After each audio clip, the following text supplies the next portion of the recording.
Hello everyone. So today we'll understand the gross domestic product. अक्सर लोगों को इसमें कंफ्यूजन होते हैं स्टूडेंट्स को कि ग्रॉस डोमेस्टिक प्रोडक्ट तो वो समझ जाते हैं definition, but what are included in gross domestic product. So total monetary values of all the final goods and services produced within the country's border.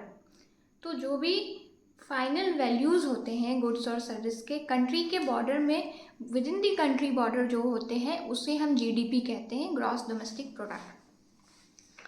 Final goods की बात होती है, जैसे अगर एक बिस्किट को बनाने में व्हीट फ्लावर लगता है और शुगर लगता है, तो हम व्हीट फ्लावर को और शुगर को अलग अलग कैलकुलेट नहीं करेंगे. जब वो बिस्किट की पैकेट बन के बेकरी जाएगी तो उस बिस्किट के पैकेट की कितनी प्राइस है वो हमारे जीडीपी में जाएगा.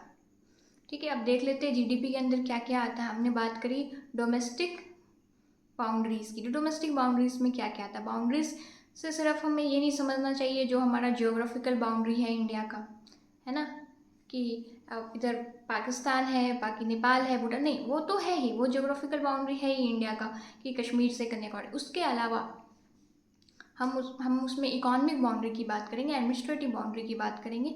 इसको आप ऐसे समझो, इंडियन एयरलाइंस है, for example Indian airlines air India operating in Singapore. तो एयर इंडिया जो रेवेन्यू जनरेट कर रहा है सिंगापुर में, वो रेवेन्यू कहाँ जाएगा? इंडिया के जीडीपी में या सिंगापुर के जीडीपी में? एयर इंडिया किसका है? एयर इंडिया इंडिया का है.